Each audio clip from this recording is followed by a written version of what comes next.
गांव में बबलू और गुड्डू नाम के दो भाई रहा करते थे। बबलू गुड्डू से उम्र में बड़ा था और वो हमेशा गुड्डू से छोटी छोटी बात पर झगड़ा करता रहता था। इस बात से उसके पिता हरिया बहुत चिंतित रहा करते थे। एक दिन बबलू गुड्डू से बगैर किसी बात के झगड़ा कर रहा था कि तभी वहां पर हरिया आ गया। मेरी समझ में नहीं आता बबलू, आखिर तुम्हें गुड्डू से क्या समस्या है? तुम हर छोटी छोटी बात पर गुड्डू से झगड़ा करते रहते हो। हाँ, आप तो गुड्डू का ही पक्ष लेंगे पिताजी, क्योंकि ये आपका लाडला बेटा जो है। ऐसी बात नहीं है बेटा, जितना प्रेम मैं गुड्डू से करता हूँ उतना ही प्रेम मैं तुमसे भी करता हूँ। मेरी समझ में ये नहीं आता कि आखिर तुम्हारे दिमाग में इतनी नफरत भर कौन रहा है। झूठ मत बोलिए पिताजी, सच तो यह है कि आप गुड्डू को हमेशा से मुझसे ज्यादा प्रेम करते हैं। आप हमेशा गुड्डू का ही पक्ष लेते हो। आप गुड्डू की बड़ी से बड़ी गलतियों को ऐसे नजरअंदाज कर देते हो जैसे कि उसने कोई गलती की ही नहीं, बल्कि कोई महान कार्य किया हो। अपने बड़े भाई और पिता की बहस को गुड्डू काफी देर से सुन रहा था। वह बबलू की ओर देखकर बोला, नहीं अभी ऐसी बात, जब मैं कोई गलती करता हूँ तो पिताजी मुझे डांटते भी हैं, लेकिन बस मेरी समझ में नहीं आता कि आखिर आपको मुझसे इतनी चिढ़ क्यों है। आखिर मैं आपका छोटा भाई हूँ। मेरा कोई छोटा भाई नहीं है, मैं अपनी माँ की इकलौती संतान हूँ, समझा। मेरी माँ के मरने के बाद पिताजी ने तुम्हारी माँ से विवाह कर लिया। तुम पिताजी की संतान जरूर हो, लेकिन मेरे कोई भाई भाई नहीं हो। बस बहुत हो गया बबलू, अब मुझे यह बताओ कि आखिर तुम गुड्डू से झगड़ा क्यों कर रहे थे? हमारे गांव की जमीन पर गुड्डू मुझसे बगैर पूछे एक ढाबा खोलने की तैयारी कर रहा था। उसे ढाबा खोलने के लिए मैंने ही बोला था। तुम तो कोई काम काज करते नहीं हो, और अब मैं बूढ़ा हो चुका हूँ। गुड्डू ही परिवार का खर्च उठाता है। बस अब यही सुनना बाकी रह गया था। तो आप ये कहना चाहते हैं कि मैं इसके टुकड़ों पर पल रहा हूँ? पिताजी, वो जमीन मेरी है। मैं उस जमीन पर गुड्डू को कोई ढाबा नहीं खोलने दूंगा। इतना कहकर बबलू क्रोधित होकर घर से बाहर निकल गया और गुड्डू अपने पिताजी की ओर देखकर बोला, अब आपको भैया से इतनी सख्ती से बात नहीं करनी चाहिए थी। पिताजी, आपने उनसे ऐसा क्यों कहा कि घर का खर्चा मैं ही उठाता हूँ? उनको कितना बुरा लगा होगा। तुम वाकई बहुत भोले हो गुड्डू। तुम्हारा बड़ा भाई तुमसे बगैर बात के झगड़ा करता रहता है, और फिर भी तुम्हारे मन में उसके लिए इतना प्रेम और स्नेह है। वो मेरे बड़े भाई है पिताजी, उन्हें मुझसे झगड़ने का पूरा अधिकार है। भैया मन के इतने बुरे भी नहीं है पिताजी, उन्हें जरूर कोई मेरे खिलाफ और आपके खिलाफ भड़काता रहता है। मुझे याद है बचपन में जब मैं दूसरी कक्षा में था और भैया 5वीं कक्षा में थे, भैया मुझे कितने प्रेम से मेरी उंगली पकड़कर मुझे विद्यालय ले जाया करते थे। मुझे तुम पर गर्व है बेटा कि मुझे तुम्हारे जैसी संतान मिली। इतना कहकर हरिया ने गुड्डू को गले से लगा लिया। उधर बबलू क्रोधित होकर सीधा गांव के व्यक्ति रोशन के पास पहुंच गया। रोशन एक कपटी व्यक्ति था जो अंदर ही अंदर हरिया से बहुत जलता था। वो काफी वर्षों से बबलू के कान भर रहा था। बबलू को अपनी तरफ आते देख रोशन मुस्कुराता हुआ बोला, क्या बात है बबलू, लगता है अपने छोटे भाई गुड्डू से फिर से झगड़ा करके आए हो तुम। अब तो हद पार हो गई है रोशन चाचा। आज तो मेरे पिताजी ने ये तक बोल दिया कि परिवार का खर्चा भी गुड्डू ही उठाता है, मानो कि मैं कुछ करता ही नहीं। अरे तुम्हारे पिताजी ने तुम्हें साफ साफ समझा दिया कि तुम गुड्डू के टुकड़ों पर ही पल रहे हो। तुम उन दोनों के लिए बोझ हो। मैं अब इस गांव में नहीं रहूंगा रोशन चाचा। मैं अपने परिवार को छोड़कर हमेशा के लिए चला जाऊंगा। अरे ऐसी गलती मत करना बबलू। अगर तुमने ऐसा किया तो गुड्डू अपने मकसद में कामयाब हो जाएगा, समझो। वो तुम्हारे पिताजी की सारी संपत्ति पर कब्जा कर लेगा। मत भूलो, हरिया की संपत्ति के असली वारिस तुम हो, ना कि वो गुड्डू। तुम्हारे पिताजी ने सबसे पहले तुम्हारी माँ से विवाह किया था भाई। आखिर पिताजी ने दूसरा विवाह क्यों किया? तुम्हारे पिताजी एक बहुत ही कठोर स्वभाव के व्यक्ति थे, एक नंबर के चरित्रहीन थे। तुम्हारी माँ जब जीवित थी तो वो हरिया के स्वभाव से बहुत चिंतित रहती थी, और इसी चिंता में वो स्वर्ग सिधार गई। तुम्हारे पिताजी शायद इसी दिन का इंतजार कर रहे थे। कुछ ही दिन बाद उन्होंने गुड्डू की माँ से विवाह कर लिया, जिनका देहांत अभी 2-3 साल पहले ही हुआ है।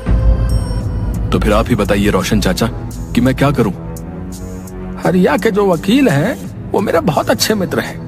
अभी कुछ दिन पहले ही हरिया अपने वकील के पास वसीयत बनवाने के लिए गए हुए थे। ये बात मुझे वकील ने ही बताई।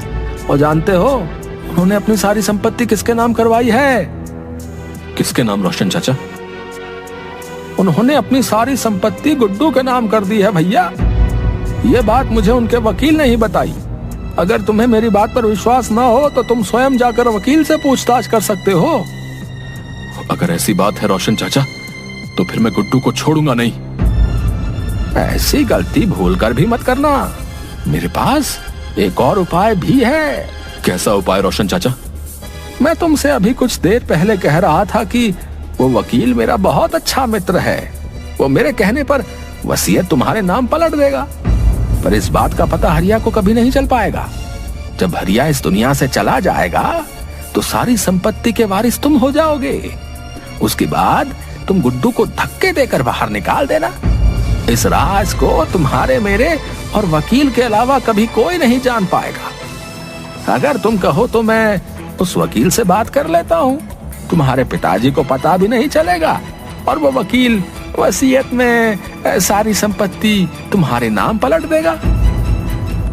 तभी वहाँ पर रोशन की बेटी उषा आकर बोली, पिताजी आपको माँ बुला रही हैं। रोशन उषा की बात सुनकर वहाँ से चला गया। उषा बबलू की ओर प्यार से देखने लगी। दरअसल उषा और बबलू एक दूसरे से प्रेम करते थे। मैंने तुम्हारे और पिताजी के बीच की सारी बातें सुन ली हैं। तुम एक काम करो, कल पिताजी के साथ उस वकील के घर पर चले जाओ और वसीयत अपने नाम कर लो। जब तक तुम ऐसा नहीं करोगे, पिताजी मेरा विवाह तुमसे नहीं करेंगे। मैं कुछ समझा नहीं उषा, तुम क्या कहना चाहती हो? तुम ही बताओ ना बबलू, कोई पिता उस लड़के से अपनी बेटी का विवाह क्यों करेगा जिसके हाथ में कुछ भी ना हो? और फिलहाल तो तुम्हारे हाथ में कुछ भी नहीं है। जो कुछ भी है तुम्हारे छोटे भाई गुड्डू का है। उषा की बात सुनकर बबलू के चेहरे पर क्रोध आ गया और अगले दिन वह रोशन के साथ अपने पिता के वकील के पास चला गया, जो शायद उन्हीं का ही इंतजार कर रहा था। रोशन का फोन आ गया था बबलू कि तुम आने वाले हो। देखो भाई, मैं तुम्हारे पिताजी की वसीयत तुम्हारे नाम पलट दूंगा, लेकिन मुझे तुम्हारी संपत्ति में से 20% हिस्सा चाहिए। 20%? कहीं आपका दिमाग खराब तो नहीं हो गया? आप जानते भी हैं कि आप क्या कह रहे हैं। ये रकम तो लाखों में पहुंच जाएगी। अब देखो बबलू, तुम्हारे पिताजी ने सारी वसीयत तुम्हारे छोटे भाई के नाम कर रखी है।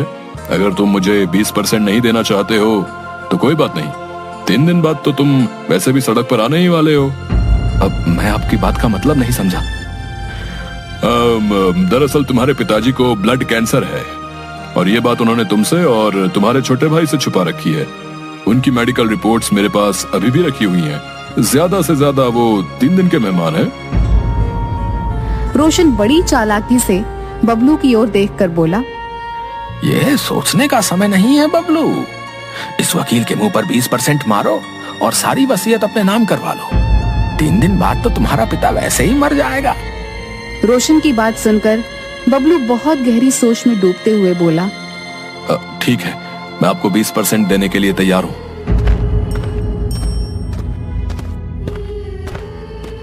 तो यहाँ अपना अंगूठा लगा दो और टेंशन फ्री होकर अपने घर चले जाओ, ठीक है? वसीयत तुम्हारे पिताजी के मरने के बाद ही सुनाई जाए। बबलू अंगूठा लगाकर रोशन के साथ लौट आया और 3 या 4 दिन के बाद अचानक हरिया की तबीयत बिगड़ गई और उनकी मौत हो गई। गुड्डू फूट फूट कर रोने लगा। सारे गांव वाले वहां एकत्रित हो गए कि तभी वो वकील वहां पर आ गया। गुड्डू, मैं तुम्हारे पिताजी का वकील हूँ। मैं यहाँ पर यह बताने के लिए आया हूँ कि तुम्हारे पिताजी ने संपत्ति किसके नाम की है। ये बात आप कल आकर बता देना। मैं अभी सुनने और समझने की स्थिति में नहीं हूँ। मैं अपने पिताजी से बहुत प्रेम करता था, वो मुझे छोड़कर चले गए। मैं अकेला रह गया। देखो, ये मेरी मजबूरी है गुड्डू। तुम्हारे पिताजी का आदेश था कि उनके मरने के 2 घंटे बाद वसीयत पढ़कर सुना दी जाए। वसीयत के मुताबिक सारी संपत्ति उन्होंने तुम्हारे बड़े भाई के नाम कर दी है। इतना कहकर वकील वहां से चला गया, मगर गुड्डू को वकील की बात से कोई फर्क नहीं पड़ा। वह फूट फूट कर रोता है। हरिया का अंतिम संस्कार बबलू ने किया।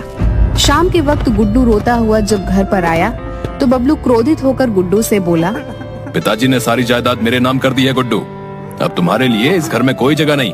तुम यहाँ से निकल जाओ। ये आप कैसी बातें कर रहे हैं? मैं भला कहाँ जाऊंगा?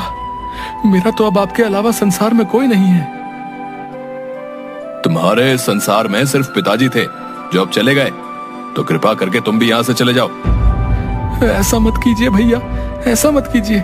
मुझे इस घर में एक छोटी सी जगह दे दीजिए, मैं सारा जीवन उसी जगह में रहकर बिता लूंगा। इस घर में तुम्हारे लिए कोई जगह नहीं है। इतना कहकर बबलू ने गुड्डू को धक्के देकर घर से बाहर निकाल दिया। गुड्डू रोता हुआ वहां से चला गया। अगले दिन बबलू ने उषा से धूमधाम से विवाह कर लिया। गुड्डू 2 दिन तक भूखा प्यासा दूसरे गांव में भटकता रहा कि तभी उसे खेतों में बना हुआ एक घर नजर आया। गुड्डू वहां पर चला गया। वह व्यक्ति गुड्डू की ओर देखकर बोला, अरे मैं तो तुम्हें जानता हूँ, तुम हरिया के ही पुत्र हो ना? हाँ। अब मेरा नाम सुखिया है। मुझे 2 दिन पहले ही पता लगा कि हरिया अब इस दुनिया में नहीं रहे, लेकिन बबलू ने तुम्हारे साथ अच्छा नहीं किया। ईश्वर उसे कभी माफ नहीं करेगा। अरे आप तो मेरे पूरे परिवार को जानते हैं। इस घर को और इस खेत को देख रहे हो, ये घर तुम्हारे पिताजी का ही दिया हुआ है। हम सब तो सड़कों पर मारे मारे फिर रहे थे, तुम्हारे पिताजी ने ही हमें सहारा दिया। आज से इस घर और इस खेत के वारिस तुम हो। उस दिन के बाद से उसी घर में गुड्डू रहने लगा। वह दिन भर खेतों से मेहनत करके आता और शाम के वक्त घर पर सो जाता। उधर बबलू एक दिन शाम के वक्त जब अपने घर पर लौटता है तो उसने देखा कि रोशन और उसकी पत्नी उसी के बारे में बात कर रहे थे। बबलू चुपके से उनकी सारी बातें सुनने लगा। पिताजी, आपके कहने पर मैंने उस बबलू से विवाह कर लिया। अब तो सारी संपत्ति मैंने आपके नाम भी कर दी है। अब मुझे उससे छुटकारा दिलाइए। चिंता मत कर बेटी, मैं सही मौके की तलाश में हूँ। इस संपत्ति को हड़पने के लिए बरसों इंतजार किया है। मैं नहीं चाहता कि मेरी छोटी सी गलती मेरी वर्षों की मेहनत पर पानी फेर दे। मैं तो ये उपाय सोच रहा हूँ कि बबलू को जड़ से खत्म ही कर दिया जाए। यह सुनकर बबलू बुरी तरीके से आश्चर्य में पड़ गया और क्रोधित होकर सीधा रोशन के सामने आकर बोला, मुझे तुमसे ये उम्मीद नहीं थी रोशन। तो इसका मतलब पिताजी सही कहते थे। तुम हमेशा मेरे परिवार के खिलाफ मेरे कान भरते रहते थे। और उषा, तुम तो मेरी पत्नी हो। काहे की पत्नी? मैंने सिर्फ पिताजी के कहने पर तुमसे विवाह किया है। निकल जाओ यहाँ से, इससे पहले कि मैं तुम्हें धक्के देकर बाहर निकाल दूं। ये घर मेरा है नहीं, तुम्हारा था। तुम्हें शायद याद नहीं कि तुमने उस वकील के यहाँ पर अंगूठा भी लगाया था और जायदाद हथिया ली थी। उसी वकील ने वसीयत पर तुम्हारा नाम नहीं बल्कि मेरा नाम लिखा था। रोशन और उसकी पत्नी उषा ने बबलू को धक्के देकर घर से बाहर निकाल दिया। नंदी पछतावे के आंसू लिए हुए वहां से चला गया। उसे अपने पिताजी और छोटे भाई की बहुत याद आने लगी। कुछ दिनों तक बबलू ऐसे ही भटकता हुआ उसी जगह पर पहुंच गया जहां उसका छोटा भाई रह रहा था। अपने भाई को देखकर गुड्डू दौड़ता हुआ बबलू के पास पहुंच गया। अरे भैया, आपकी दशा इतनी बुरी कैसे हो गई? बबलू ने रोते हुए सारी घटना अपने भाई गुड्डू को बता दी। चिंता मत कीजिए भैया, मैं हूं ना। मैंने तुम्हारे साथ कितना बुरा किया गुड्डू, और तुम?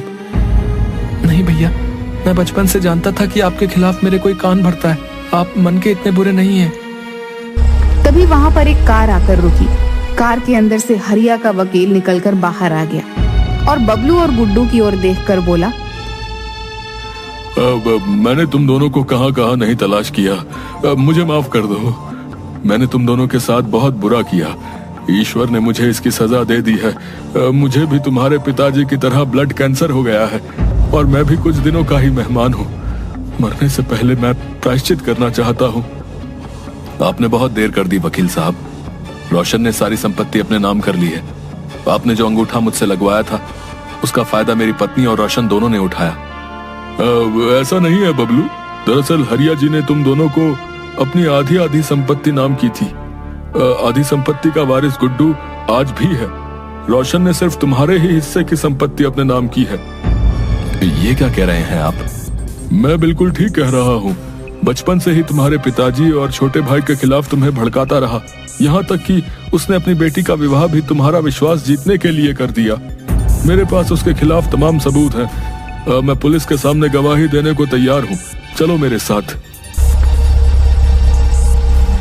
बबलू और गुड्डू वकील के साथ पुलिस स्टेशन चले गए।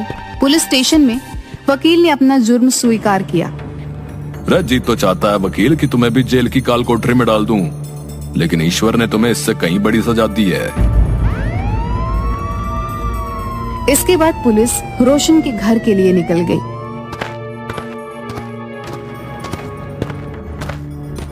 अरे पकड़ लो हवलदार ने। अरे अरे अरे ऐसे कैसे घुसे जा रहे हो?